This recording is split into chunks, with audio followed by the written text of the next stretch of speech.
क्या आप जानते हैं कि दुनिया की सबसे बड़ी फौज को मुट्ठी भर नन्हे परिंदों ने कैसे खाक में मिला दिया? एक ऐसा सच्चा वाकया जिसने पूरी दुनिया को हिलाकर रख दिया। देखिए असहाबे फील का इबरतनाक अंजाम। ये वाकया है नबी करीम सल्लल्लाहु अलैहि वसल्लम की विलादत से कुछ अरसा पहले का। यमन के बादशाह अब्राहा ने एक बहुत बड़ा चर्च तामीर किया ताकि लोग काबा को छोड़कर वहां आए। लेकिन जब उसकी ये साजिश नाकाम हुई तो उसने गुस्से में आकर एक खौफनाक फैसला किया।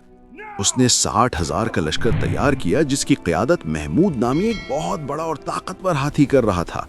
इसका मकसद अल्लाह के घर खाना काबा को ढाना। अब्राहा के तकब्बुर का ये आलम था कि वो समझता था इसे रोकने वाला कोई नहीं। जब वो मक्का के करीब पहुंचा तो उसने कुरैश के सरदार हजरत अब्दुल मुत्तलिब की ऊंट कब्जे में ले लिए।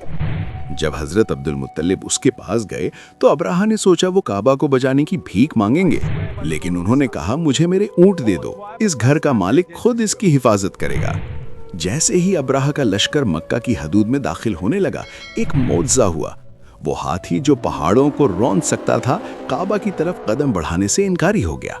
उसे मारा गया, जख्मी किया गया, लेकिन वो अपनी जगह से ना हिला। और फिर अचानक आसमान पर अंधेरा छा गया। ये बादल नहीं थे बल्कि अबाबीलों के गौल थे जो समंदर की जानिब से लश्कर पर टूट पड़े थे। इन नन्हे परिंदों की चोंच और पंजों में कंकरी के छोटे छोटे 3 पत्थर थे।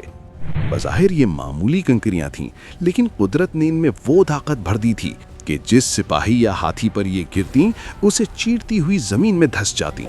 देखते ही देखते वो अजीम शान लश्कर ऐसे हो गया जैसे जानवरों का खाया हुआ भूसा।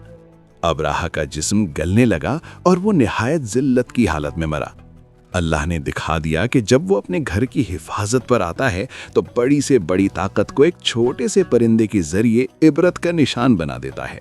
ये वाकया हमें सिखाता है कि जुल्म जितना भी बड़ा हो, उसका अंजाम हमेशा तबाही होता है। अगर आपको ईमान ताज़ा कर देने वाली ये वीडियो पसंद आई है तो इसे लाइक करें और कमेंट में सुभान अल्लाह ज़रूर लिखें। ऐसी ही मज़ीद वीडियोस के लिए हमारे चैनल को सब्सक्राइब करना न भूलें। मिलते हैं अगली वीडियो में। अल्लाह हाफिज़।